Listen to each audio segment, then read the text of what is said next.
She tasted dirt and blood, her cheek pressed against the wooden planks of Main Street while a wealthy man's polished boots stopped inches from her face. "You see what happens when a woman forgets her place," he announced to the crowd. 50 people watched. Not one stepped forward. Not one said a word. Elena Moore was about to die in that street, beaten, broken, and completely alone. Her husband was dead. Her home was gone. And the most powerful man in town had decided she belonged in the dirt. But then, hoofbeats. A stranger's voice cut through the silence. "That's enough." What happened next would transform a dying woman into a force that even the richest man in Texas couldn't break. But first, she had to survive the night. This story proves one powerful truth. You are never too broken to rise again. Real strength isn't about never falling. It's about getting back up every single time. Sometimes all it takes is one person who refuses to look away to change everything. If you believe everyone deserves a second chance, hit that like button. Share this with someone who needs to hear it today. And subscribe so you never miss a story that reminds you, survivors don't just survive. They learn how to truly live. The dirt in Elena Moore's mouth tasted like iron and blood. Her cheek was pressed hard against the street, the rough wooden planks digging into her skin. Above her, a man's voice carried on, smooth and certain. He was a man who had never been told no in his life. He wanted the whole town to hear him. "You see what happens," he announced, "when a woman forgets her place?" Elena couldn't see much. Just the wood grain of the boardwalk about 6 inches from her face, and the dark stains spreading out from under her. Every short breath felt like a knife in her ribs. Her left eye was swollen completely shut. Sometime during the beating, she had bitten clear through her lip. Now it throbbed with every beat of her heart. The September sun was relentless, baking the back of her neck. It was a merciless heat that pulled the life right out of you. She'd quit trying to stand up after the third kick. "Anybody got something to say?" The man's expensive leather boots appeared at the edge of her vision. They were polished, even in all this dust. "Anybody here think she deserves better?" Only silence answered him. Not the quiet of an empty street, but the heavy silence of a crowd choosing to see nothing. Elena had been in Stillwater, Texas for 11 months. She had learned fast that silence could be its own kind of weapon. Her husband, Daniel, had been gone for 10 of those months. He had come to Stillwater with big dreams of building a general store and a future for them. But Daniel was a gentleman, and that was a weakness in a hard town like this. 3 weeks after they opened their doors, he confronted the wrong men about money they owed. They beat him in this very street, and in the terrible heat, his injuries festered. He died holding Elena's hand, saying he was sorry for bringing her to such a place. The creditors took the store within a month. Everything they owned was gone. Elena was left with nothing. She tried to find work sewing or cooking, but Stillwater was not a welcoming place for a woman on her own. The good families didn't want a widow around, and the saloon owners wanted things from her she would not give. Men with power, men like Clayton Voss, whose boots were now inches from her face, saw a woman alone as something to be taken. She had told him no. She said no when he trapped her behind the store. She said no when he offered her money for her company. And she said no when he told her she didn't have a choice. When he tried to kiss her, she slapped him. That was 2 hours ago. He left angry, and for a moment she had been foolish enough to hope that was the end of it. But Clayton Voss was not a man who forgave things. He found her an hour later walking back to her room at the boarding house. He had 3 men with him. They all had the same look of casual cruelty on their faces. She tried to run, but they dragged her into the middle of Main Street. Clayton made a public show of it. He shouted lies for everyone to hear, calling her a thief and a loose woman. Then he hit her. The first slap snapped her head to the side. The second was a fist to her stomach that dropped her to her knees. After that, it was just a blur of fists and boots while Clayton preached to the town about her punishment, and the whole town just watched. She could feel them there on the edge of her fading sight. Shopkeepers in their doorways and women holding their children, all of them watching, all of them silent. "Get up," Clayton said, his voice now filled with annoyance. "Get up so we can finish this right." She could not move. Her body had given up on her. "I said, get up." A boot hit her shoulder, rolling her onto her back. The sky above was a blinding white. She closed her good eye, waiting for the next blow. But it never came. Instead, a new sound cut through the air. The jingle of a horse's bridle. Then a voice, low and rough like the land itself, said, "That's enough." The words were simple and final. Elena forced her eye open. A man sat on a big bay horse about 20 feet away. He was broad-shouldered, and his clothes looked like they had seen hard miles. His hat was pulled down low, hiding his face in shadow, but she could see his eyes. They were as cold and gray as a winter sky. He was looking right at Clayton Voss. Clayton turned, and his confident expression faltered. He clearly knew this man. "This ain't your business, Rowan." The name Rowan meant nothing to Elena, but it changed the feeling in the crowd. The silence was now thick with tension, not indifference. "Seems like it is," Rowan said, his voice calm but carrying. "Looks to me like you're beating a woman in the street and calling it justice." Clayton's hand moved toward the pistol on his belt. "This is town business. She's a thief who struck me." Rowan's voice was cold. "Under any law that matters, you're a coward and a liar." A gasp went through the crowd. Clayton's face turned a dark shade of red. "You better watch your mouth, Rowan. You ain't who you used to be. You're just another rancher now, and not a very good one. You have no authority here." "Don't need authority to stop a beating," Rowan said. He shifted in the saddle, and his coat fell open just enough to show the revolver at his hip. "And I don't need permission to call a man what he is. You making this your fight?" "It already is," Rowan answered. His gaze fell on Elena for a second, and she saw something flicker in his eyes. It was not pity. It was something harder, like recognition. He looked like a man who had seen this kind of thing before and hated it. "The minute I rode in and saw you kicking a woman while grown men just stood there and watched." Clayton let out a short, forced laugh. "So what, you gonna take her? Make her your problem?" "If that's what it takes." "She's nothing, Rowan. No family, no money. A dead woman walking. It's your funeral." "Then we're done talking," Rowan said. He swung down from his horse in one smooth motion. He walked right up and stood between Clayton and Elena. "You got something else to say? Say it now. If not, step aside."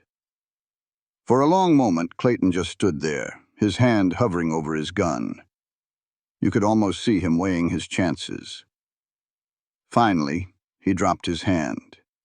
"She's yours then, your problem. Don't come crying to me when she robs you." "Get out of my sight," Rowan said quietly. "Before I stop being polite." Clayton opened his mouth to say something, then thought better of it. He turned and walked away. His men followed him, and the crowd just melted away, leaving Elena and the stranger alone in the silent street. Else to be. In a heartbeat, the street was bone empty, leaving just Elena on the ground and the stranger above her. Rowan knelt down slow, his hands where she could see them.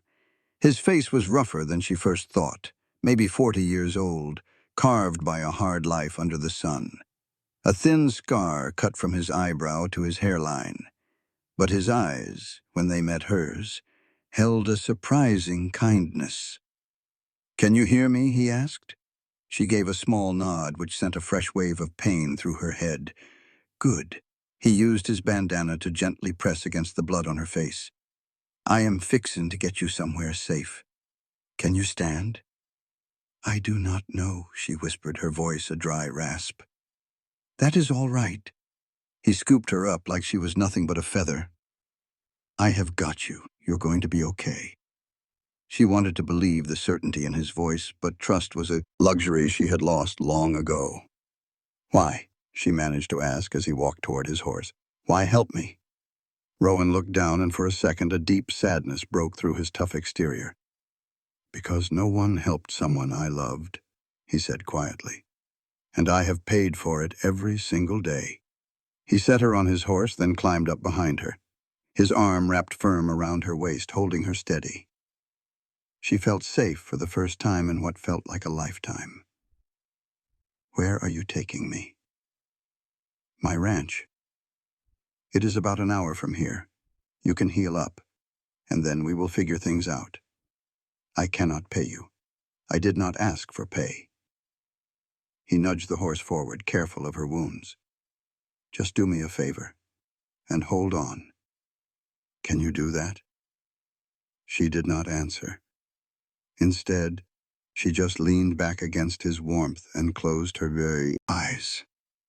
She let him carry her away from still water, away from the town that just watched, away from a life that had left her bleeding in the dust. The town vanished behind them as they rode toward the endless brown hills under a hot, white sky. Elena drifted through the ride in a haze of heat and pain. She was vaguely aware of climbing into higher country that smelled of cedar and dry grass. Once she felt a canteen at her lips and drank without opening her eyes. But mostly she just hurt. The pain in her ribs was a sharp reminder of the beating.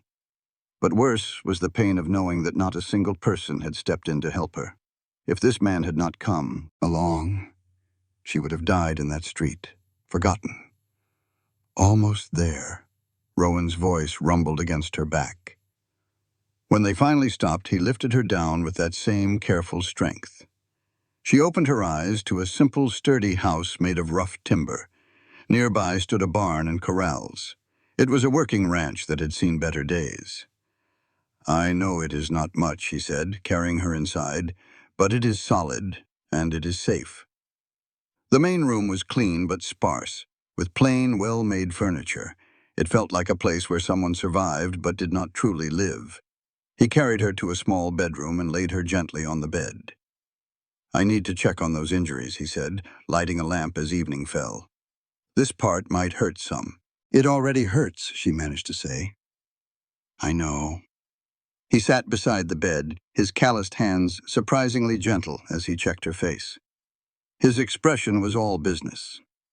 Your cheekbone is likely broken, he said. And your ribs are the real problem. He carefully felt her side, each touch making her flinch. At least 2 broken ribs, he announced. Maybe 3. We will have to wrap them tight. You will need to stay still for a few weeks while they mend. He returned from a cabinet with clean cloth, water, and a bottle of whiskey. We have to get you cleaned up and wrap those ribs, or they will heal wrong. For the next hour, Rowan worked with a practiced efficiency, cleaning and bandaging her wounds. He moved like a man who had done this plenty of times before. When he finished, he covered her with a blanket. You should get some sleep now. Why, she whispered, needing to understand. You do not know me. Rowan was quiet for a long moment. I had a wife and a daughter, he finally said, his voice heavy with old sorrow. We had a small farm back in Kansas. A wealthy man in town wanted our land. He was as mean as a rattlesnake. We told him no. One day he and his boys came to the farm while I was away. When I got back, he paused, his jaw tight. They had burned the house. They had taken my family from me. The whole town knew who did it, but he had money and power. Nobody would speak up. Nobody would help. So he walked free. Tears slid down Elena's cheeks. I hunted him for 3 years, Rowan went on. Found him in Colorado and put an end to it. Then I ran. Came to Texas and built this place, thinking I could leave the past behind. But you cannot outrun what you have lost. He looked right at her then, his eyes full of a hollow pain she understood all too well. When I saw you in that street, with everyone just watching, I saw my wife. I could not be one of the people who just looked away again. I am so sorry, Elena whispered. He stood to leave. I am sorry for what happened to you too. Get some rest. I will be in the next room. Rowan. He paused at the door. Thank you, she said, for not looking away. He gave a single sharp nod and then softly closed the door. Elena lay in the dark, listening to the quiet sounds of the ranch. A horse nickered outside. The wind sighed. In the main room, a chair creaked as Rowan sat down to keep watch. She was too tired for fear and too broken for doubt. For the first time in months, she fell asleep without dreaming of dying alone in the dust. Morning arrived with the smell of coffee. When Elena woke up, every muscle screamed in protest. For a second, she did not know where she was. Then the memory of the beating, the stranger, and the long ride returned. She forced both of her eyes open. Her eye was swollen something fierce when she woke up in a small bedroom. Morning light was coming through some plain old curtains. A glass of water sat on a table next to a clean dress that was not hers. She could see into the main room where Rowan was cooking at the stove, his back to her. The smell of it made her stomach growl something awful. When she tried to sit up, a sharp pain shot through her ribs, and a gasp escaped her lips. Rowan was by her side in a heartbeat. "Easy now," he said, steadying her. "Don't you be moving too fast. Them ribs need time." "I need to use the outhouse," she said, her voice sounding thin and weak. "I'll help you." He took most of her weight, and they made the slow, painful walk out back. He waited a ways off, then helped her back inside to a chair at the table. "How you feeling?" he asked, turning back to his cooking. "Like I got stomped in the street," she said, then added, "Sorry, that was just the plain truth." He looked back, and she thought she saw the hint of a smile. "That's about right," he said. "You're going to feel like you've been rode hard and put up wet for a while. But you're alive, and you're going to stay that way." He set a plate of eggs and bacon in front of her, along with a cup of hot coffee. Every bite hurt, but the food was good, and she was starving. "The dress," she asked between bites. "Where'd it come from?" "It was my wife's," he said, his voice flat. "Been packed in a trunk for 8 years. Figured she'd want someone to get some use out of it." Elena looked down at the simple cotton dress. It was a sturdy, practical thing a woman would wear for ranch work. "Thank you. I'll be careful with it." "It's yours now. Everything she had is just collecting dust." They ate without talking for a spell. Elena watched him in the morning light. The man looked worn out. His dark brown hair was getting gray around the edges, and the lines by his eyes told stories of looking out over long, sunny distances. He moved with a purpose, never wasting a single motion. "What happens now?" she finally asked. Rowan put his coffee down. "Well, that's up to you. You can stay here as long as it takes to mend. After that, if you want to leave, I'll stake you some money and supplies. Or you could stay. I could use the help around this place. I'm running cattle mostly by myself." "You'd pay me?" "Room, board, and wages, same as any other ranch hand." Elena looked around the simple cabin, then back at him. "Why would you do all that? You don't know me from Adam." "I know you stood up to Clayton Voss. That takes grit," he said, meeting her gaze. "And I know you didn't deserve what he did to you. That's enough for me. What if he comes looking for me?" "Then he'll have to deal with me," he said, stating it like a fact. "And if he's got any sense, he won't. Clayton's a bully, but he ain't stupid. He knows better than to push me." "Because of Kansas? Because of what you did there?" Rowan's face hardened. "Because I've got nothing left to lose. That makes a man dangerous in ways money can't buy." Elena thought on that. She ought to be scared of this man, a stranger who admitted he'd killed folks before. She should be planning to run the second she could. But looking at him, seeing the sorrow he wore like a heavy coat, she knew one thing for sure. Caleb Rowan wasn't a danger to her. He was a danger for her. And that changed everything. "I'd like to stay," she said, her voice quiet. "If the offer's real." "It's real." "Then I accept. And I'll earn my keep. Soon as I'm able, "You'll heal first," he cut in. "We can talk about work later. Right now, your only job is getting better." "I'm not used to being useless." You're not useless. You're hurt. There's a big difference. He stood up and gathered their plates. I need to go check on the herd. I'll be gone most of the afternoon, so you get some rest. There's food in the cabinet if you get hungry. Don't you go doing anything foolish like trying to clean up. You sound like you're used to giving orders, she said, with a little bit of sass. He almost smiled. I'm used to folks not listening, but I'm asking all the same. After he rode off, Elena sat there, watching the hills. This was rough country, the kind that could break a person. But it was beautiful, too. She thought about Clayton Voss and the life she'd lost. She should have been angry, but mostly she just felt worn to a frazzle. And for the first time in a long, long while, she felt a little flicker of hope. She carefully stood up and made her way back to the bedroom. The bed was calling her name, and she sank into it, pulling the blanket up. Sleep took her quickly, with the sound of the Texas wind whistling outside. Elena healed up slow but sure. That first week was mostly a haze of sleeping and hurting. Rowan was a good man, always there when she needed him, but giving her plenty of room.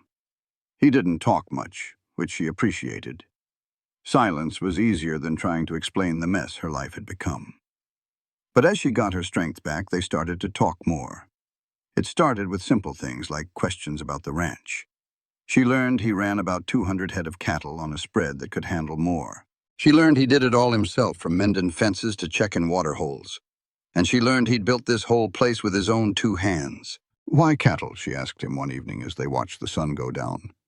Seemed like honest work, he said. And cows don't judge you on your past. They just want to be fed and kept safe. Is that what you wanted? Something that didn't judge? He was quiet for a good long while. Maybe at first. Now I reckon I just wanted something I could keep alive. That hit her hard. She thought about all the things she had lost, about her husband Daniel dying in her arms. I couldn't keep anything alive either, she said softly. My husband, my marriage, almost myself. But you're here now, he said. That's got to count for something. Does it? Or am I just putting off the end? Rowan looked over at her, his eyes full of that same fire she'd seen back in town. You survived something that should have put you in the ground. That ain't nothing. What you do now is up to you. But don't you ever mistake staying alive for giving up. They ain't the same thing. By the second week, Elena was strong enough to help with chores. She started small, washing dishes and sweeping floors. Rowan tried to stop her, but she wouldn't have it. You said I could earn my keep, she told him. Let me start. You're still healing. I'm always going to be healing from something, she said. Might as well be useful while I'm at it. He gave in, and she got to work. The house had been lonely, not dirty, just lacking a woman's touch. Slowly, she started to bring some life back into it. She washed curtains, scrubbed floors, and organized the kitchen. Rowan just watched, like he'd forgotten what a real home felt like. It's starting to look like a home again, he said one afternoon. It is a home, she said gently. It just needed someone to remember that. The third week, trouble came riding in. Elena was hanging laundry out back, feeling stronger every day. Then she heard the sound of horses coming up the drive. Her heart started to pound against her bruised ribs. She'd been so wrapped up in this quiet ranch life, she'd almost forgotten the world outside. She peeked around the corner of the house and saw 3 riders. It wasn't Clayton Voss, thank God, but they weren't friendly faces either. Said, might as well be useful. He finally agreed. She poured everything she had into the work, bringing warmth back into the neglected house. She washed curtains and scrubbed floors until they shined. Rowan watched, looking almost surprised, as if he'd forgotten what a real home felt like. One afternoon he said, it's starting to look like a home. She smiled. It always was. It just needed remembering. Then, in the third week, trouble rode in. Elena was hanging laundry when she heard the sound of approaching horses. Her heart pounded against her ribs. She'd been so wrapped up in their quiet life, she'd almost forgotten that the world outside these hills was still a dangerous place. She peeked around the house and saw 3 riders making their way up the drive. It was not Clayton Voss. She would have known his expensive horse and the proud way he sat on it. But out here, strangers were nearly as bad. Fear rose in her throat. Rowan came out of the barn, a shovel in his hand. He moved deliberately, showing no alarm, but Elena saw the tension in his shoulders. He leaned the shovel against the barn wall, well within reach, and walked forward to meet them. Elena stayed hidden by the house, watching. The man in the lead was big, with a sheriff's badge pinned on his vest. The other 2 looked like the kind of men who were comfortable with trouble. "Caleb Rowan," the sheriff called out, his voice clear across the yard. "Been a spell, Sheriff Marcus," Rowan replied, his tone steady. "What brings you way out here? Got a question about a woman. Heard you took one from Stillwater a few weeks back." Elena held her breath. "What's it to you?" Rowan asked. "Clayton Voss filed a complaint. Claims you took a woman who stole from him. Wants her back to face justice." "Clayton Voss is a liar," Rowan said, his voice flat. "That woman didn't steal a thing. He beat her in the street because she wouldn't do what he wanted. I just stopped him from killing her." Sheriff Marcus shifted in his saddle. "That's your story?" "That's the truth. You want a different story, go ask the 50 folks who just stood there and watched." "Funny thing, I already did. Nobody seems to remember it your way." "Memory gets picky when a rich man is asking the questions," Rowan said. The sheriff's jaw went tight. "You always did have a smart mouth, Rowan. Got you in trouble before, if I recall." "I recall it different. I recall getting in trouble for killing a man who had it coming. Does that still stick in your craw? What bothers me is you thinking you're above the law. The law didn't help my wife, or my daughter. The law just watched them burn." Rowan's voice turned to ice, and the sheriff's men shifted in their saddles. "So don't you talk to me about the law like it's holy. It's a tool, and it's only as good as the man holding it. That's dangerous talk. It's honest talk. Now, are you going to tell me what you really want, or are we going to keep on dancing?" Sheriff Marcus looked past Rowan, right at the house. Elena knew he saw her. She made herself stand tall and meet his eyes. "That her?" he asked. "That's Elena Moore. She works for me now." "Voss says her name is Elena, says she's a thief and a working girl. Voss says a lot of things to cover up the kind of man he is. A man who figures his money gives him the right to hurt people. You prepared to swear to that? In front of God and anybody else who'll listen." Rowan took a step forward and the horses shied back. "But I'll tell you what I'm not prepared to do, Sheriff. I'm not going to let you take her. She stays right here under my protection. Anybody with a problem with that can take it up with me." The threat was as clear as day. Sheriff Marcus looked at Rowan for a long moment, weighing his choices. Finally, he looked straight at Elena. "Ma'am," he called out, "are you staying here because you want to?" Her throat was bone dry, but she found her voice. "Yes, I am." "Is he treating you right?" "Better than anyone in Stillwater ever did." The sheriff gave a slow nod and turned back to Rowan. "Voss ain't gonna like this. I don't much care what Voss likes. He's got friends. He's got money and a mean streak. Neither one of those things impresses me. You're making a powerful enemy, Rowan. Wouldn't be the first time." Rowan's hand was loose, but the idea of his gun hung in the air like smoke. "Are we done here, Sheriff?" Marcus pulled on his reins. "For now, but I'll be back if there's more trouble. You know where to find me." The 3 men rode off. Elena didn't realize she was shaking until they were gone. Rowan walked back to her. "You all right?"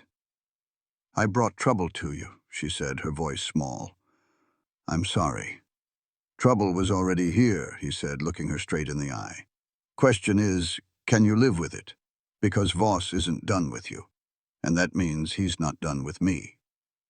"I could leave, go somewhere he'd never find me."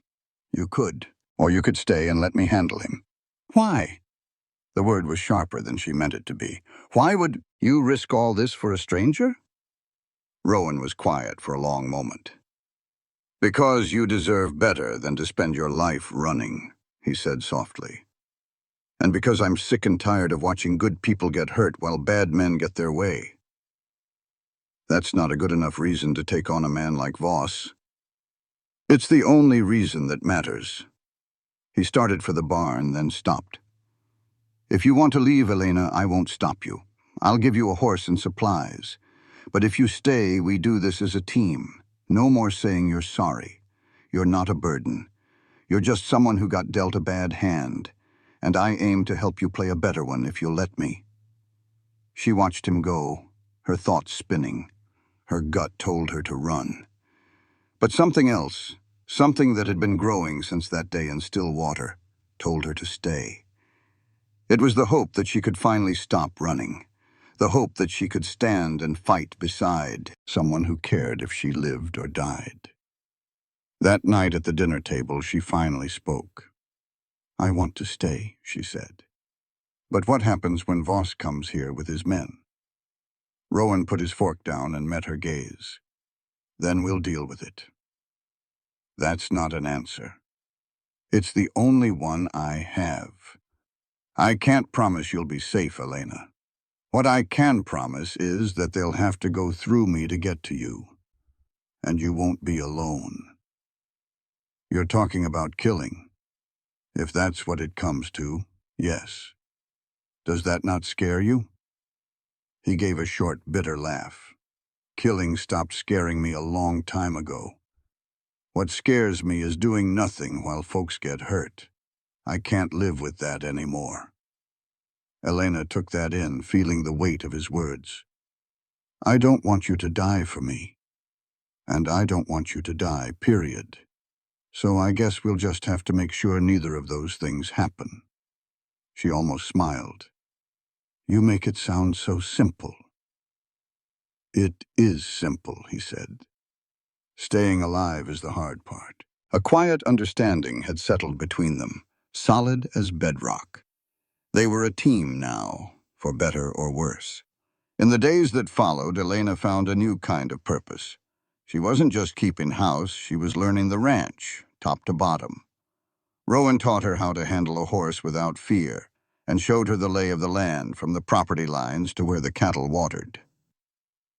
One afternoon, riding the fence, she finally asked, "Why are you showing me all this?" He just looked at her, plain and simple. "Because you ought to know. This is your home now, same as mine. A body should know how to care for their home." "You really mean that, don't you?" "I don't waste words." She watched him sit his horse, natural as a sunrise.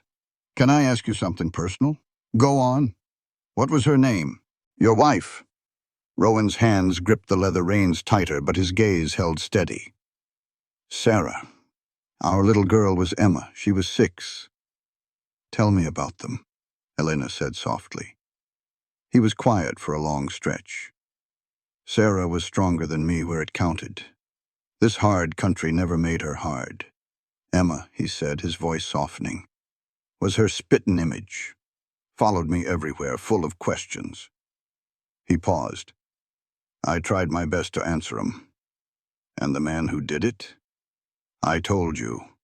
I found him. And I put a bullet right through his heart. Do you ever regret it?" "No," he said, quick and sure. "I regret not being there to protect my family. But I don't regret making that man pay." Elena thought of Clayton Voss, of the whole town watching him beat her down. "Sometimes," she said, "I think about going back to Stillwater and doing the same to him." "You think it would help?" Rowan asked. "Maybe. Or maybe it would just make me like him. Like you." "Yes," he admitted quietly. "Like me. And I'm telling you, Elena, it solves nothing. It just adds another ghost to the ones you're already carrying." "So what do we do? Let him win?" "No. We live. We build something better right here. We prove men like him don't get the final say. That's the only revenge that matters, Elena. Living well." His words turned over in her mind. A part of her wanted to cling to the anger, but a deeper part knew he was right. A week later, trouble came riding in fast. Elena was in her new garden patch when she heard a horse coming hard. She straightened up, her hand finding the knife she always carried now. A lean, weathered cowboy pulled his horse up short as Rowan stepped out of the house, rifle in hand. "Caleb Rowan?" The man gasped out of breath. "That's me. Name's Tom Fletcher.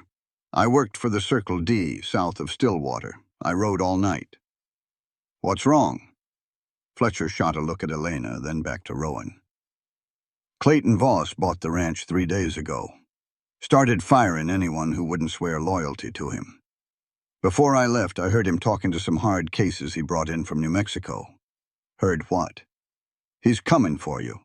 "And for her," Fletcher said, nodding at Elena. "Says he's going to make an example out of y'all to show the territory what happens when folks cross him." Rowan's face was a stone mask, but his knuckles went white on the rifle. "When?"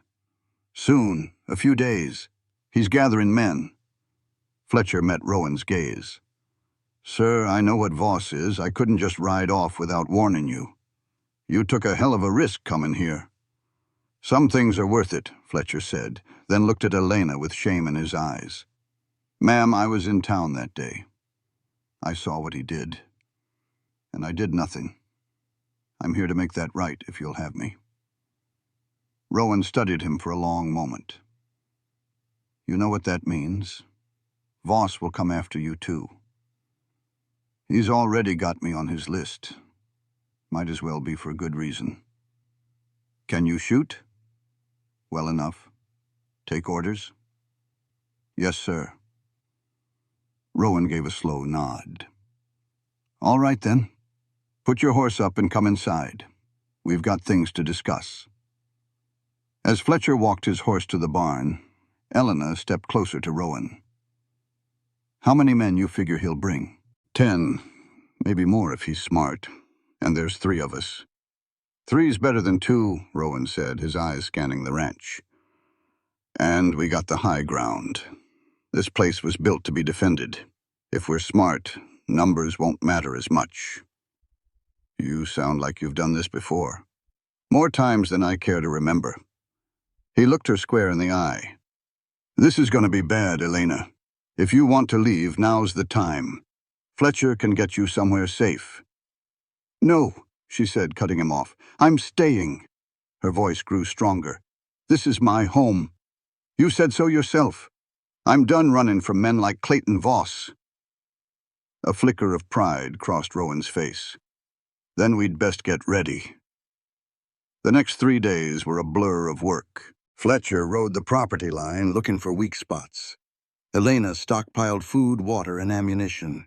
They moved anything that could burn and filled barrels with water. Rowan took Elena out back and taught her to handle a rifle. Her shoulder was bruised and her hand shook at first, but she gritted her teeth and kept at it. The weapon started to feel like a part of her arm. "You're a natural," Fletcher told her, watching her put 3 shots close together.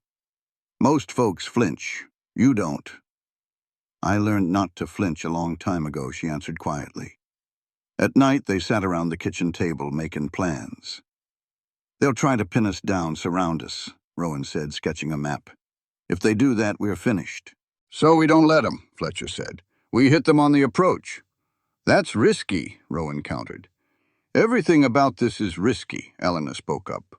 "But sitting here like ducks in a pond seems worse." Rowan nodded. "Agreed.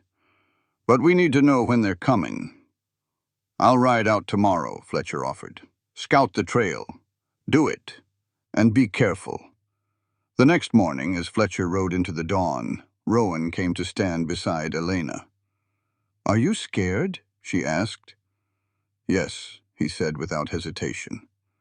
"Fear keeps you alive, long as you control it." "I think about your little girl," she said. "How scared she must have been." His jaw tightened. "Every day. But I can't change what happened. All I can do is try to stop it from happening to someone else." "Is that what I am to you? A second chance?" He turned and his eyes were full of a raw emotion she hadn't seen before. You ain't a second chance, Elena. You're your own chance. A person with your own life. But helping you, protecting you, well, maybe that's my second chance. A chance to be the man I should have been 8 years ago. She reached out and took his hand. His palm was rough and calloused, but warm and strong. You are a good man, Caleb Rowan. He gave her hand a gentle squeeze. Let's just make sure we live long enough for it to matter. Fletcher returned near sunset, riding his horse hard. The news was all over his face before a word was spoken. They are coming, he said. I saw them about 10 miles south. 12 men armed for a fight. They will be here by tomorrow afternoon. 12, Rowan said quietly.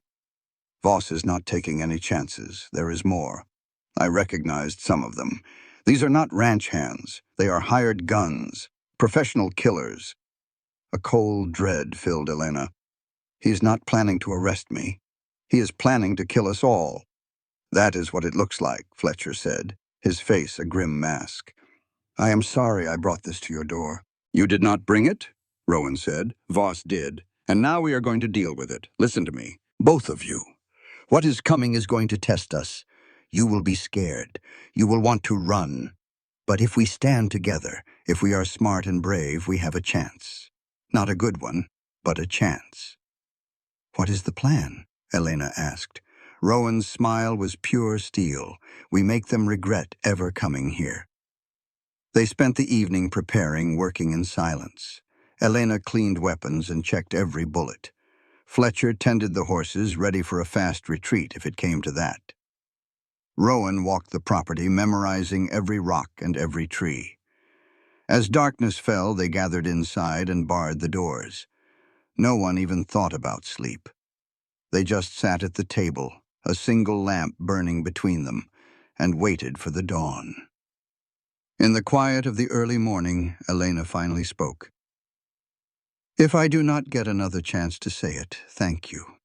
Thank you for believing I was worth fighting for. You are worth fighting for, Fletcher said. I am just glad I get the chance to prove it now. Rowan said nothing, but he reached across the table and covered her hand with his. And in that simple touch, Elena felt more seen and more human than she had in all the months since Daniel's death. Whatever the morning brought, she would not face it alone. Dawn arrived cold and clear. Elena stood at the window watching the light spread over the hills, a rifle resting on her shoulder. Behind her, Rowan and Fletcher moved with a quiet purpose, getting ready for the fight. None of them had slept, but the exhaustion was a distant thing now. Coffee is ready, Fletcher said, handing her a tin cup. It smelled strong and bitter. Real cowboy coffee, boiled long enough to peel paint. Thank you, she said, feeling the warmth in her hands. How long do you think we have? An hour, maybe 2? Depends on when they decided to move out. He looked out the window with her. It is a beautiful morning for what is coming. Is it always like this waiting? It is the worst part. Once it starts, your body just takes over. But the waiting, that is when your mind tries to convince you of all the ways you can die. Elena sipped the coffee. I am not afraid of dying. Not anymore. Everything since Stillwater has been borrowed time. Voss took everything from me except my life. He is not getting that without a fight. Fletcher looked at her with admiration. Rowan was right about you. You have got iron in your soul. I have just got nothing left to lose. Sometimes they look the same. Rowan joined them, holding his own cup. In the morning light, she could see the weariness in his eyes, but also a hard focus. I want you both to understand something, he said quietly. When they come, there will be a moment you think we cannot win. When the odds feel impossible. That is when men like Voss win. Not because they are stronger, but because good people give up. He looked at each of them. I need you to promise me you will not give up no matter what. I promise, Elena said without hesitation. Same here, Fletcher added. We are in this to the very end. Good. Rowan put down his cup. Then let us make sure that end is not today. They took their positions as the sun climbed. Fletcher went to the barn loft with a rifle, giving him a clear view of the approach. Elena was stationed at the front window of the house where the stone walls offered protection. Rowan took his spot on the porch behind a water trough he had reinforced with wood. "Remember what I taught you," he told Elena. "Breathe steady, aim for the center, and if they break through, you run out the back. You ride for the federal marshal in Austin and you tell him everything. I am not leaving you. You will if I tell you to. That is the deal, Elena." She wanted to argue, but the look in his eyes told her he meant it. "All right, but it will not come to that." "No," he agreed. "It will not." He gave her shoulder one firm squeeze, then moved to his position. And then they waited. The riders appeared just after 9, a dark line moving against the brown hills. Elena counted them. 12, just as Fletcher had said. They rode in a loose formation, confident men who did not expect a real fight. Clayton Voss was out front. Even from far off, you could tell it was him by the fine horse he rode and the way he sat on it like a king. The sight of him sent a hot bolt of rage through Elena. "Steady," Rowan called from the porch. "Do not let him see he gets under your skin." Elena took a deep breath. She found the calm center he had taught her. The anger was still there, but now she was in control of it. The riders stopped about 100 yards out. Voss dismounted and walked forward alone. He stopped at what he figured was a safe distance. "Caleb Rowan, I know you can hear me." Rowan stood up slowly, using the water trough as cover. "I hear you. Then you know why I am here. Send out the woman, and this can end peacefully." "You are right about that," Rowan called back. "You turn around and ride out of here, and we can all go on living." Voss laughed, a sound that carried across the open space. "You always did have a sense of humor. But you are not in a position to be making demands. I have 12 men. What do you have? Those are not winning odds.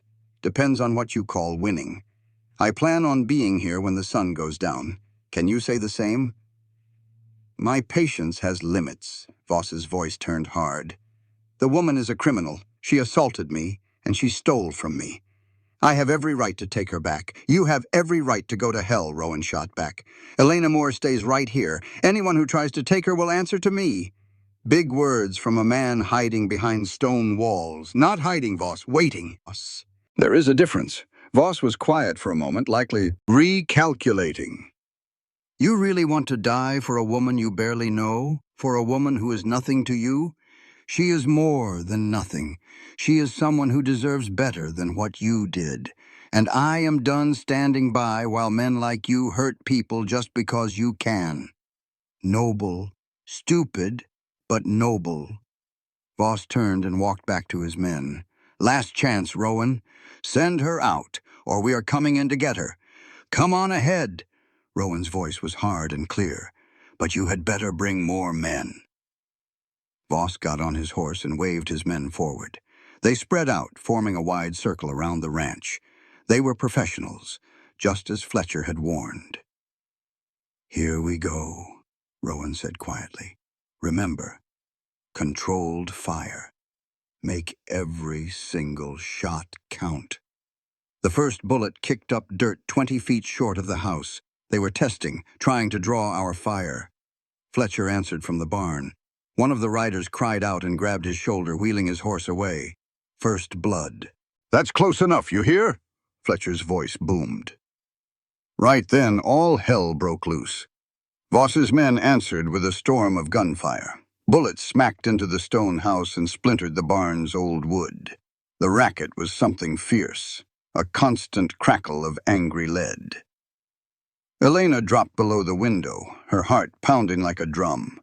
She'd heard gunfire in the war, sure, but it was never pointed square at her.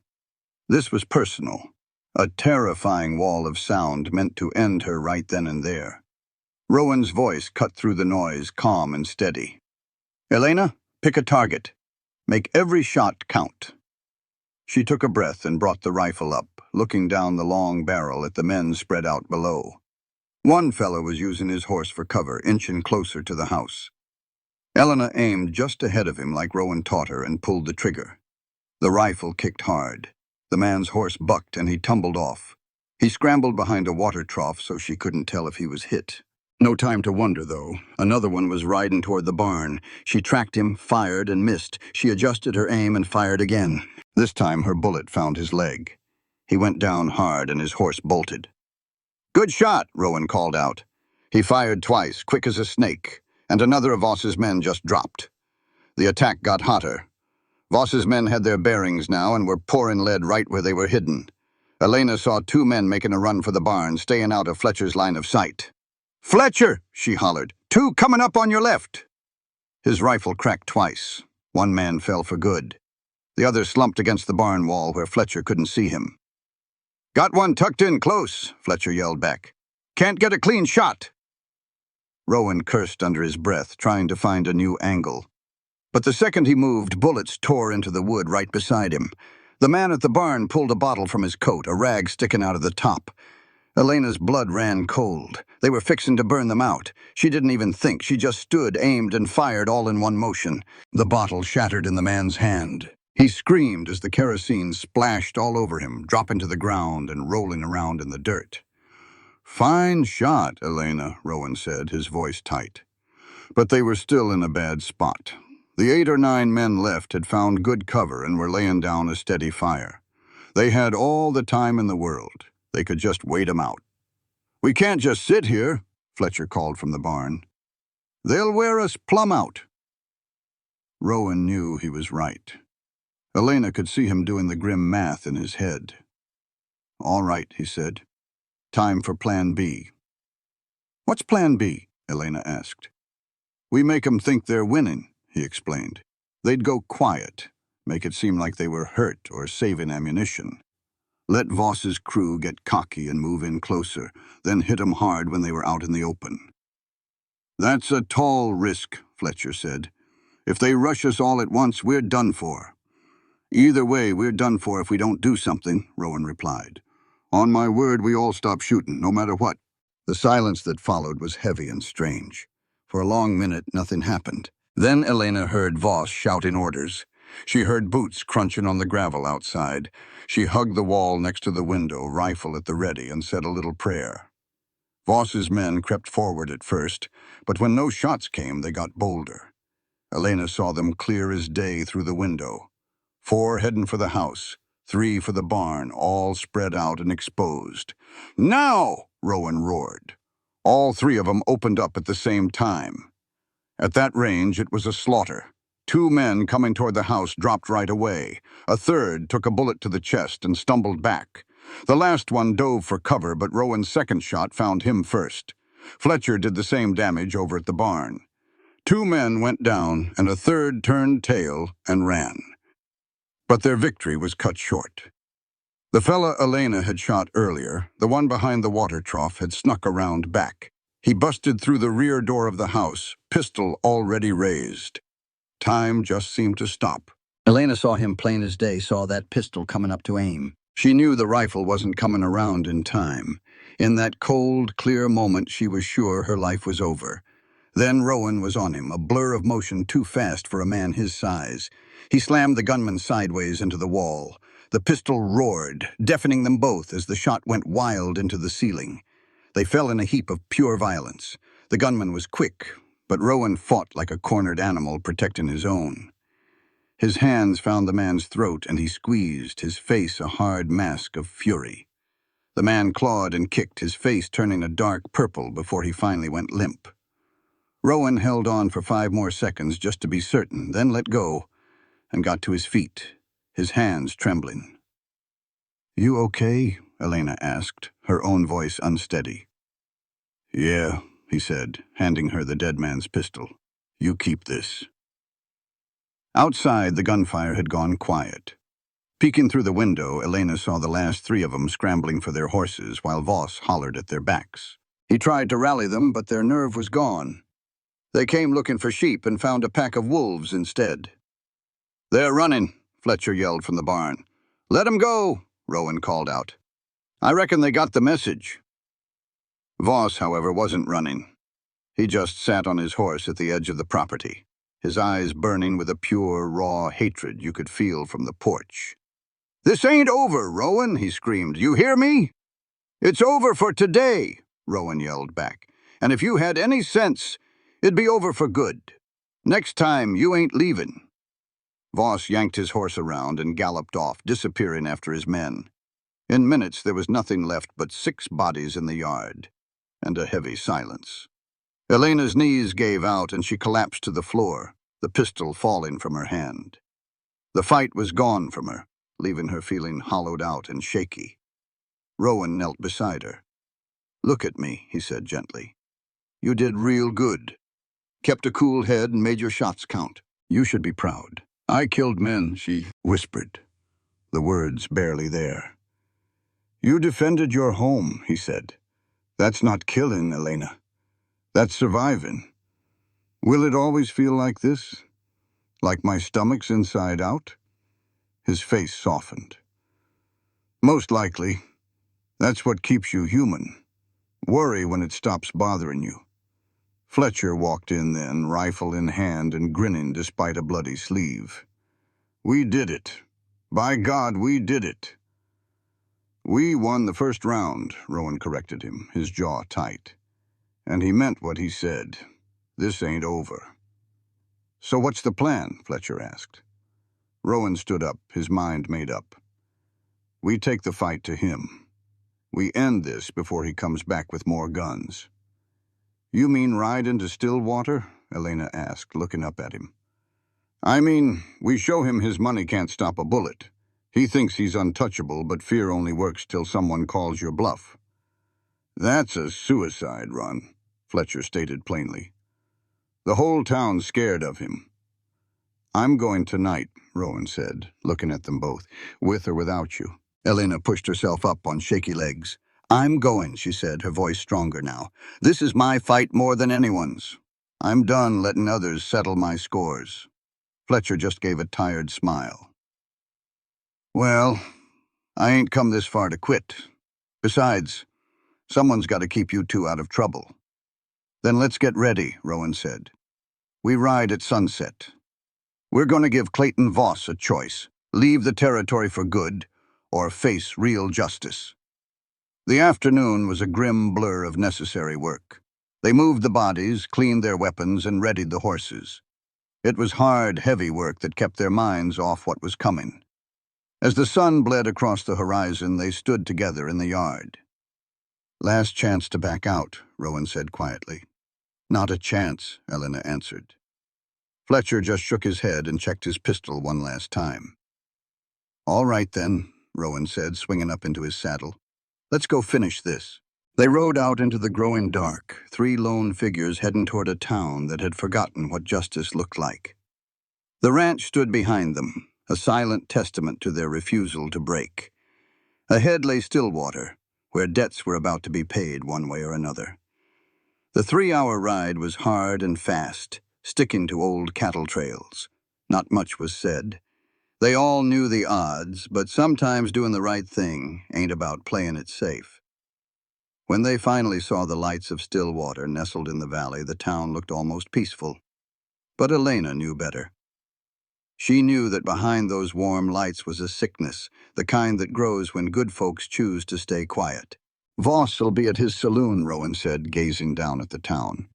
"The Lucky Diamond." "That's the one," Elena confirmed. 2 stories on the corner of Main and 3rd. He runs his business from the rooms upstairs. Fletcher shifted in his saddle. "So we just ride in shooting?" "Nope," Rowan said. "We ride in talking. Give him one chance to walk away. I want the people of Stillwater to see we tried to do this without bloodshed." His eyes were like flint in the moonlight. "When this is done, there won't be no question who was in the right." They rode down into the nearly empty streets and tied their horses a couple doors down from the saloon. They walked up on foot. Through the big windows, Elena could see men drinking and playing cards. And at a corner table sat Clayton Voss, surrounded by the few men who'd survived the ranch. He spotted them the second they pushed through the doors. The whole room went deathly quiet. Voss's face cycled through shock, then rage, then something colder. He rose slowly, his hand dangling near his gun. His 3 men spread out, ready for a fight. "You've got a hell of a nerve," Voss said, his voice cutting through the silence. "Coming here after what you did." "What I did?" Rowan gave a short, hard laugh. "You brought 12 men to my home and I sent you running. That's on you for thinking your money made you bulletproof. You murdered 6 of my men. I defended my home. There's a world of difference." Rowan took a step forward, and the other drinkers in the saloon started backing away toward the walls, clearing a path. "I'm not here to argue about what's past," Rowan continued. "I'm here to talk about your future." "I'm listening," Voss said, his hand still ready. "You've got 2 choices. 1, you pack your bags tonight, you leave this territory, and you never show your face here again. Or 2, I kill you right where you stand." The air in the room was so thick you could taste it. Elena felt the weight of her own pistol, watching as Fletcher squared up to cover Voss's men. Voss let out a cold, ugly smile. "You really think you can walk into my town, threaten me in my own place, and live to tell about it? You've lost your mind, Rowan." "Your town?" Rowan motioned to the silent crowd. "These people ain't yours. This town ain't yours. You just scared them into thinking so. And that ends tonight." "Big talk for a man who's outnumbered," Voss sneered. "Am I?" Rowan raised his voice, speaking to the whole room now. "How many of y'all really want this man here? How many of you figure this town is better off with him in charge? Instead of worse?" The room stayed quiet as a tomb. But Elena saw shame flicker in the eyes of the men lined up along the walls. They knew the truth, even if they were too scared to say it. "That's what I figured," Rowan went on.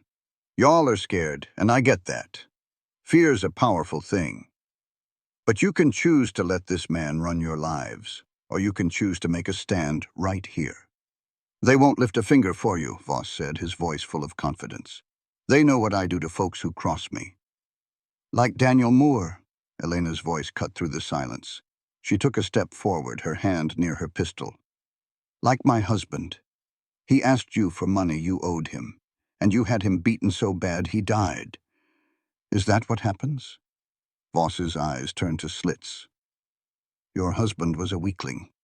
He started a fight he couldn't finish. He asked for what was his." Elena's voice rose, hot with all the anger she'd held back for months. "And you murdered him for it.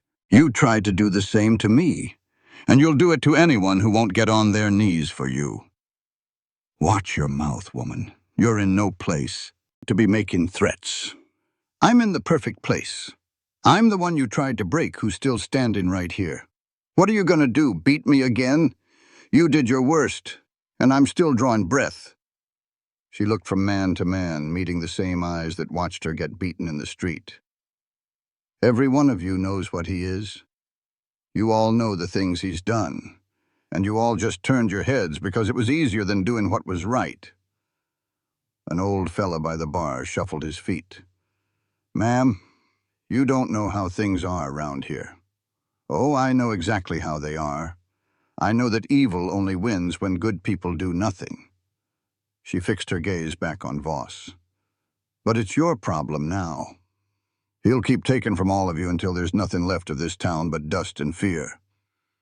"Enough," Voss finally snapped, his calm mask cracking apart.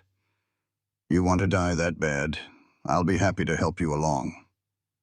He reached for his gun. Rowan was quicker. His pistol was out and aimed at Voss's heart in the blink of an eye. "Don't!" Voss froze, his hand hovering over his gun. His men had drawn their weapons too, but Fletcher had them covered with his rifle. The air went still, a heartbeat away from a bloodbath. "You won't shoot," Voss said, but his voice wavered just a little. "Not in cold blood, not with all these people watching." "You're right," Rowan said. "I won't shoot you in cold blood. But you pull that gun, and I'll put you down like a rabid dog. That ain't murder. That's settling a debt." There's no justice here. There's only power. Then let me show you what real power looks like.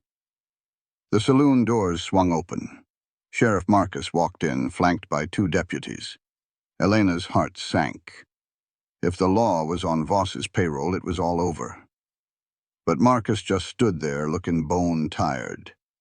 When he spoke, his voice was heavy with regret. That's enough. Everyone, put your weapons down. Sheriff, Voss said, relief washing over his face. Thank heavens, these folks broke in here and threatened my life. I know what they did, Clayton. And I know what you did, Marcus said, his eyes locked on Voss. I know you sent those men to Rowan's ranch. I know you've been choking this town with fear for way too long. And I know I should have put a stop to you years ago. You can't be serious. I pay your salary.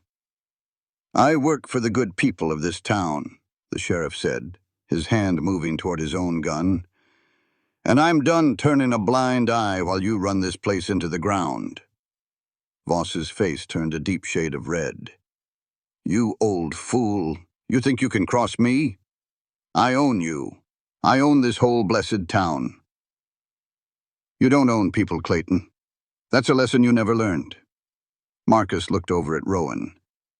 I can't let you kill him, but I can arrest him and take him to Austin. Let a real court sort him out.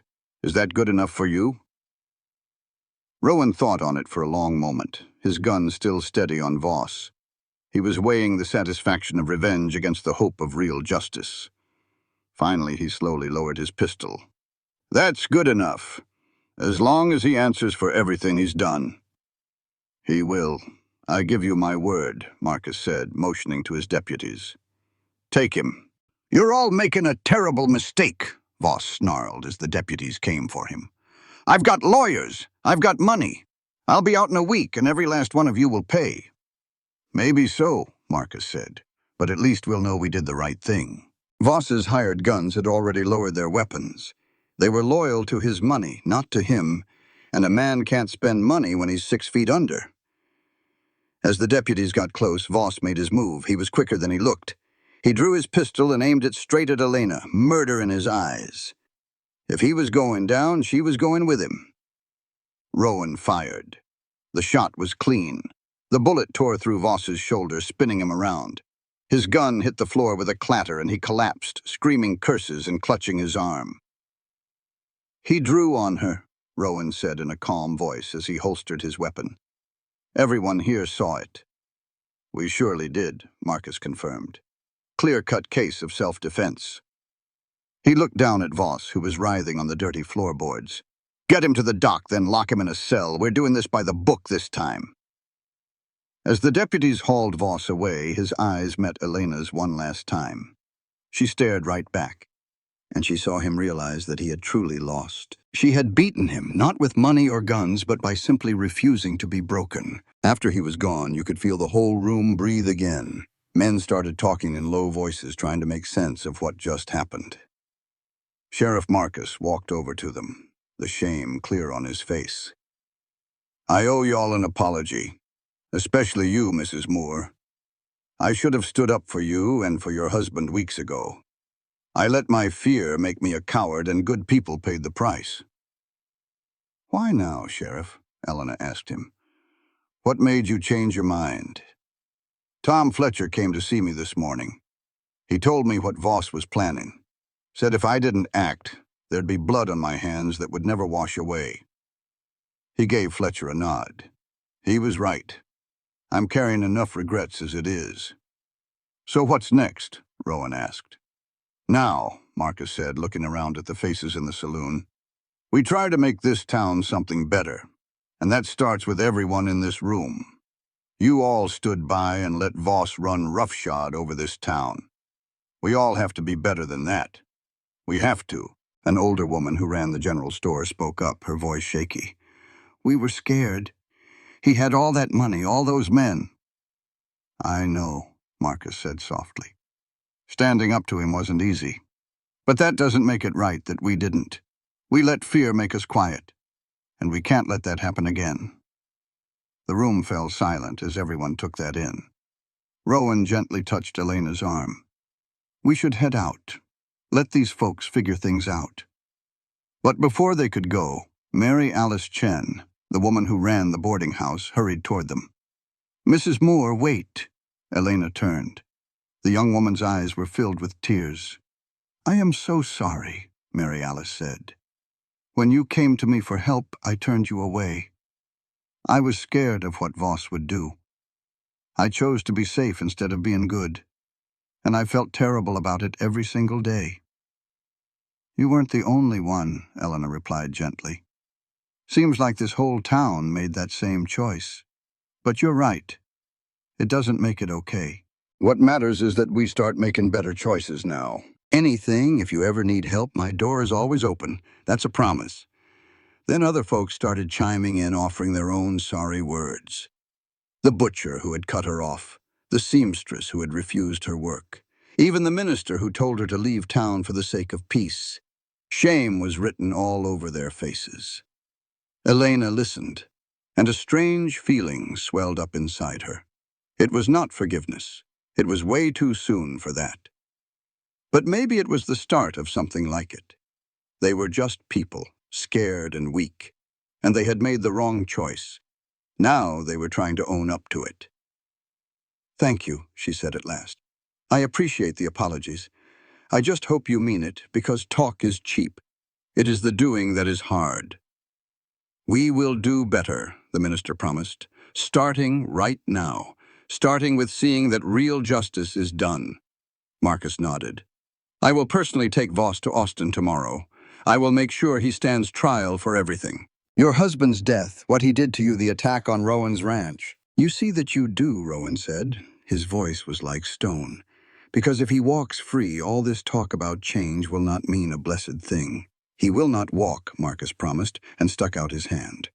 "You have my word." Rowan shook it, a small sign of trust. Then he turned to Elena and Fletcher. "Come on, let's go home." They stepped out into the cool night air, which felt like a blessing on Elena's face. Behind them, the saloon buzzed with talk as folks tried to figure out what had just happened.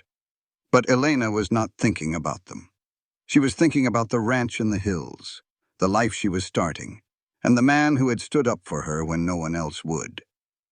They rode for a long while without a word, each lost in their own thoughts. Fletcher was the first to speak. "Did we really do it? Did we win?" "We survived," Rowan corrected him. "Winning depends on what happens next. It depends on whether that town really changes, and if Voss truly faces the law." "But you gave them a chance," Elena said. "You could have finished him, but you let them do the right thing." "Yeah, well, we will see if they take it," Rowan said, his voice rough. But underneath, Elena could hear a sliver of hope. By the time they reached the ranch, the sky was turning that deep blue right before sunrise. They unsaddled the horses, bone-tired and quiet. Fletcher headed for the barn. "I will sleep in the loft again, if that is all right. I do not quite trust that this is over yet." "Good idea," Rowan said. "We will take turns on watch. 4-hour shifts until we know for sure that Voss is locked up." After Fletcher left, Elena and Rowan stood in the yard as the stars began to fade. She was running on empty, but she did not want the moment to end. "Thank you," she said softly, "for everything, for saving me, for giving me a home, for making me feel worth fighting for." "You were always worth fighting for," Rowan said. "You just needed someone else to see it. Why did you see it when no one else did?" He was quiet for a long time, looking off into the distance. "Because Sarah deserved someone to fight for her, and nobody did. I cannot let that happen again. I cannot live in a world where good people get hurt while bad men win just because everyone is too scared to do a thing." Elena finally understood. This was not just about her. It was about a man trying to save the ghost of someone he had lost long ago. But that did not make his kindness any less real. "I am not her," Elena said gently. "I am not Sarah. I know that. Do you? Because sometimes I think you see her when you look at me." Rowan turned to her, his eyes clear. "When I first saw you, maybe I did see her, But that is not who I see now. Now I see Elena Moore, a woman who walked through hell and came out tougher, a woman who learned to stand up for herself. You are not Sarah. You are you, and I am proud to know you. His words hit her hard, and tears welled up in her eyes. I was so broken when you found me, ready to just give up. But you did not, he said. You chose to live. That strength, that was all you, Elena. I just gave you a safe place to heal. She wiped her eyes, feeling a little embarrassed. What now? Assuming Voss actually goes to trial and gets convicted. What do we do? We keep building, he said, motioning to the ranch around them. I have been alone here for 8 years, just going through the motions. But having you and Fletcher here, it is starting to feel like a real home. Is that what you want? For us to stay? If it is what you want. I am not trying to replace what you lost. But if you want to build something new here, I would be honored to have you. Elena looked at the barn and the house, lit by the first rays of dawn. She thought about everything she had lost and everything she had found. I want to stay, she said. Not because I am scared, but because this feels right. It feels like I have finally found my place. A real smile changed Rowan's whole face. Then welcome home, Elena Moore. They stood there as the sun rose, painting the hills gold and pink. A feeling of peace settled over Elena. She had been beaten down and left for dead. But she had survived. More than that, she had fought back. Standing there in the morning light, she realized she was not a victim anymore. She was a survivor, and that made all the difference in the world. The next few weeks were spent waiting for news from Austin to see if justice would stick this time. Fletcher stayed on, proving to be a natural with the cattle. The three of them fell into a comfortable rhythm, building something solid together. Word from Sheriff Marcus came after 10 days. Voss was being held in a federal jail awaiting trial on a long list of charges. The evidence was strong, thanks to Elena and a dozen other folks from Stillwater who had finally found their voice. He is not getting out, Marcus wrote. His money cannot save him this time. Elena read the letter 3 times, hardly believing it. Is it real? She asked Rowan that evening on the porch. Do you think he will actually pay? I think we have done all we can, he said. The rest is up to the law. How do you feel? I do not know. Part of me wants to feel happy, but mostly I just feel tired. Like I have been carrying something heavy for so long, I've forgotten how it feels to put it down. Give it time, he said. Healing does not happen overnight. She knew he was right. The scars inside and out would take time to fade, but she also knew she was going to be all right. Maybe not today and maybe not tomorrow, but one day she would be whole again, and stronger for all of it.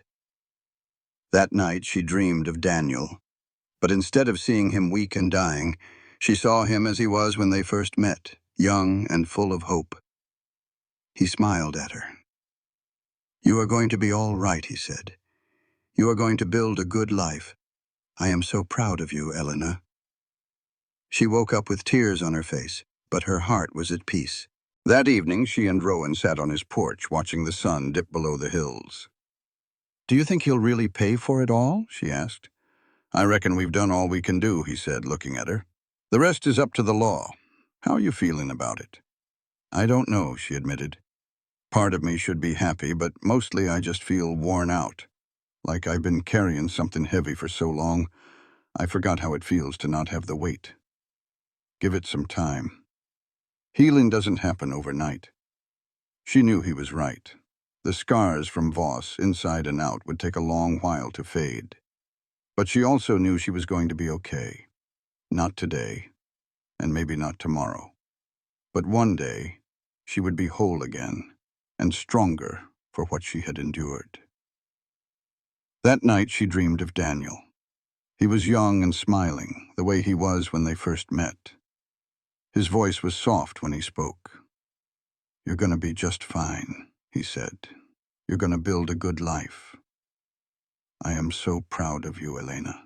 She woke up with tears on her cheeks, but her heart was finally at peace. 6 weeks after that terrible day, a rider came up the road. He was carrying a big official envelope with the court's seal on it. Elena was in her garden, hands full of dirt from planting winter greens, when she saw him. Her heart gave a hard thump against her ribs. This was it. Rowan came out from the barn just as the courier got off his horse, and Fletcher walked down from the north pasture. They all stood there together while Rowan broke the seal and read the letter, his face like stone. "Well?" Elena finally asked, unable to take the quiet no more. Rowan looked up, and his eyes were fierce and pleased. "Guilty," he said, "on every last charge. 20 years in the territorial prison with no chance of getting out early. They've seized everything he owns to pay back the folks he wronged." He handed the letter to her. "It's over, Elena. He's finished." She took the paper with a shaky hand and read the words for herself. 20 years. Clayton Voss would be an old, broken man by the time he got out. The thought should have made her feel triumphant. Instead, she just felt empty. Relieved, yes, but empty. Like she'd been holding herself together with wire for so long. She wasn't sure what to do now that she could finally let go. "You all right?" Rowan asked her, his voice soft. "I think so," she said. I spent so much time being afraid of him and hating him that I'm not sure who I am without it." She looked down at the letter. "Does that make any sense?" "Perfect sense," he said. "You've been doing nothing but surviving. Now you get to actually live. That's going to take some getting used to." Fletcher cleared his throat. "I reckon I should give you two a minute. I'll just, go check on them fences again." He left them be, and Elena was grateful for it. She looked at Rowan, really looked at him, and saw the same deep relief in his eyes that she felt in her own heart. This fight had been his, too. "Thank you," she said, "for everything. For seeing me when nobody else did. For fighting for me when I couldn't. For giving me a place to get strong again." "You were always strong, Elena. You just needed a moment to remember it." They stood under the afternoon sun, the letter a bridge between their past and their future. And a truth bloomed in Elena's heart, one she'd been too scared to admit. She didn't want to leave this ranch. She didn't want to rebuild her old life. She wanted to stay right here, with this man who saw her for who she truly was, but she had no idea if he felt the same. "What happens now?" she asked, her voice barely a whisper. "Now that the danger is gone?" Rowan was quiet for a spell, choosing his words with care. "That all depends on what you want. You are a free woman now, Elena. Free to go anywhere and build any life you choose. And what if the life I want is right here?" His gaze met hers, and she saw a flicker of hope in his eyes. "Then I would be mighty grateful to have you. For 8 years, this was just a house. But with you here, it has started to feel like a home, and not just as a housekeeper." The words tumbled out before she could stop them, a mix of boldness and fear. Rowan stepped closer, his voice thick with emotion. "You know it is more than that. It has been for a good while. I tried to keep my distance. You had been through hell, and the last thing you needed was some broken-down rancher making your life more complicated. What if I want complicated? Are you sure about that? Because I need you to be sure, Elena. I am not an easy man. I have got ghosts that will never fully leave, and I have done things I am not proud of. If you stay, if we become something more, you need to know what you are getting into." She reached out and took his hand, feeling the rough calluses and the strength there. "I know exactly what I am getting. I am getting a man who saved my life when he did not have to. A man who reminded me how to be strong, who made me feel worthy when the world said I was not. That is what I am getting into, Rowan, and I want it if you do." He looked at her, and she could see the struggle in his eyes. The fear of moving on, of betraying the memory of his first family by finding a new happiness. The survivor's guilt that haunted him. The terror of opening his heart to loss one more time. Then, something inside him settled. A decision was made. "I do," he said quietly. "I want it more than I have wanted anything in 8 long years, but I am scared, Elena. Scared of losing someone I care about all over again. Scared I will not be enough for you. We are both scared, but maybe that just means we are brave enough to try. She squeezed his hand gently. I'm not asking you to forget Sarah and Emma. I would never do that. I'm just asking for a chance to build something new, right alongside what you had before. Rowan pulled her into his arms, holding her tight, and Elena felt a final knot of tension inside her release. This was home, not the ranch. This man's arms. We will take it slow, he murmured into her hair. Figure it all out as we go. No pressure. That sounds perfect. They stood like that for a long time, holding on as the sun dipped lower in the sky. Eventually, Fletcher returned, took one look at them wrapped up together and broke into a wide grin. Well, it is about damn time. I was starting to think you two would dance around each other forever. Rowan actually laughed, a real warm sound like sunlight breaking through the clouds. Fletcher just shook his head. So, what is the plan? Do I need to start looking for my own little bachelor cabin? You are not going anywhere, Elena said, her tone firm. This ranch needs 3 people to run it, and you are part of this now. Part of our family. The word hung in the quiet air. Family. It felt bold to say, but looking at these 2 men who had stood by her, Elena knew it was the truth. They were her family, built from loss and survival. Family, Fletcher repeated, his voice soft and his eyes suspiciously bright. I like the sound of that. The weeks that followed were the best of Elena's life. With the trial over and the threat gone, she could finally breathe. She threw herself into the work of the ranch, learning everything Rowan and Fletcher could teach her. She started taking long rides by herself, just to feel the freedom of it.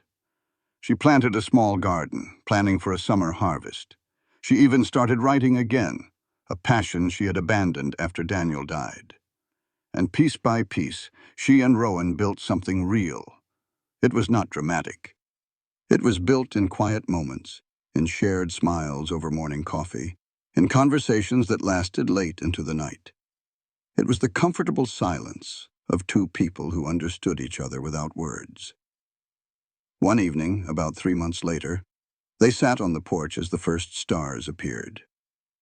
Rowan reached over and took her hand. I have been thinking, he said, about the future, about what I want this place to be. And what is that? I want it to be more than just a ranch. I want it to be a place where people who have been broken can come to heal.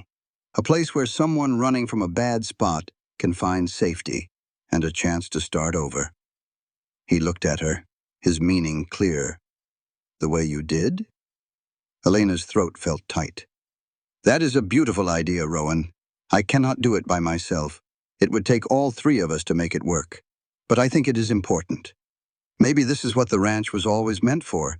Then let us do it. Let us build that place. She squeezed his hand. We can start small. Maybe take on 1 person at first. Someone Fletcher hears about in town. Give them honest work and a place to get their feet back under them. You're sure? This will not be easy. Some of these folks will bring their own troubles, I am sure, because someone did it for me and it saved my life. Now it is our turn to do it for someone else. They started the very next month with a young woman named Sarah, who had run from a bad marriage in New Mexico. She was quiet and shy at first, but with time, patience, and plenty of open space, she slowly began to heal. The steady rhythm of ranch work began to mend her soul. Soon, a man named Marcus came along. He was free but had nowhere to go and knew nothing but the hard labor he'd been forced to do. Rowan showed him how to work with horses, and Elena saw him change into a man who understood his own value. Others followed. An orphaned boy, a woman who lost her town to outlaws, and a man who was starting over after a fire took everything. Each person brought their own heartache, and each one found a place to heal on that patch of Texas land. The ranch came alive. The old silence was replaced with voices at the dinner table and laughter from the new bunkhouse. Elena thrived, finding she had a knack for knowing what people needed. She became the very heart of their small but growing family. Through it all, her bond with Rowan grew stronger, deeper. It felt as natural as the sunrise. One spring morning, she woke up and knew she could not imagine a life without him. They were married that fall, a year and a half after he first found her. The ceremony was simple, held right there in the yard. Fletcher stood as their witness while all the folks they had helped gathered around to celebrate. Sheriff Marcus even came from Stillwater to officiate. Rowan looked at her and said, "I never thought I would feel this kind of happiness again. You showed me that life keeps going, and loving someone new does not erase the old." Elena smiled back at him. "And you taught me I was worth saving. You showed me that strength is not about never falling, but about getting back up every single time." They kissed and the little crowd cheered. And what a cheer it was! For the first time since that terrible day in Stillwater, Elena felt pure joy. The years that followed were good ones. Their ranch prospered, becoming known far and wide as a place where broken people could become whole again. Some folks stayed for good, becoming part of the family. Others healed up and moved on, carrying with them a newfound strength. Elena never forgot the woman she once was, lying in the dirt and waiting to die. But she used that memory as fuel, making sure no one else would ever have to feel so alone. She and Rowan had 3 children, 2 girls and a boy. They raised them to be kind but tough, and to always stand up for those who could not stand up for themselves. Sometimes on a quiet evening they would sit on the porch together.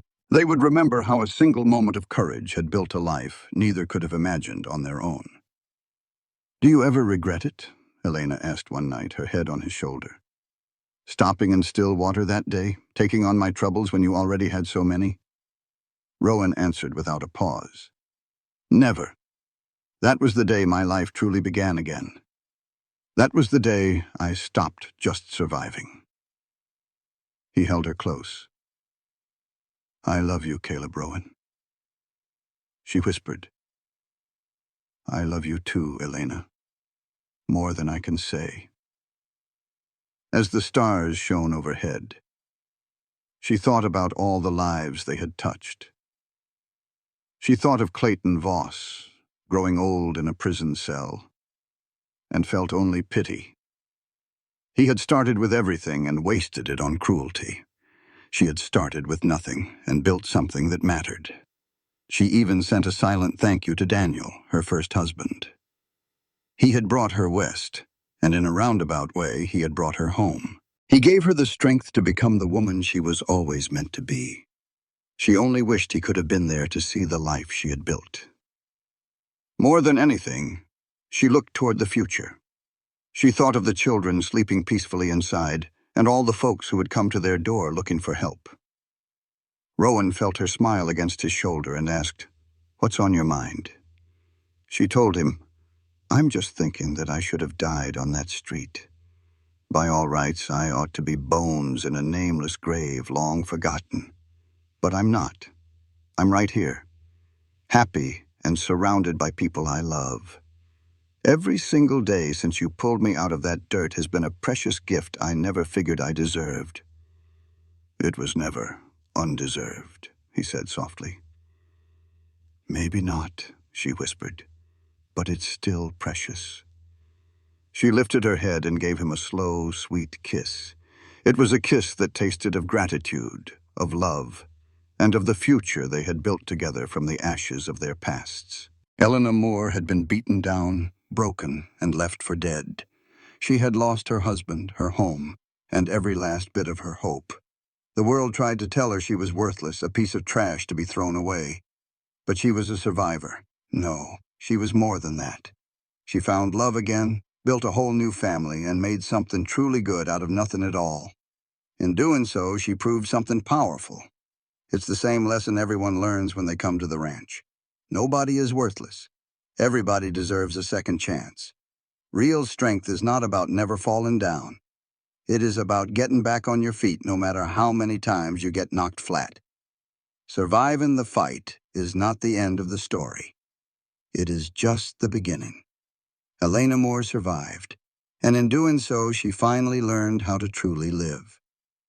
The ranch stood strong under that big Texas sky, a monument to everything she and Rowan had built.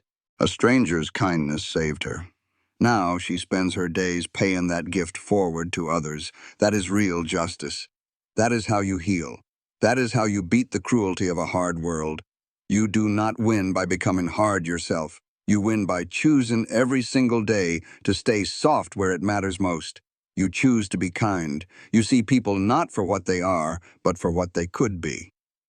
You stand up when everybody else turns away. Elena Moore was knocked down hard, but she got right back up. And by getting up, she showed countless others that they could do it too. That was her victory. That was her triumph. And her story was a long way from over.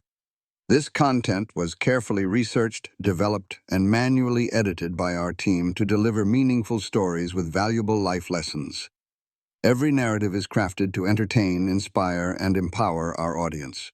We believe that great stories can change lives, and we are committed to bringing you content that matters. Thank you for being part of our community.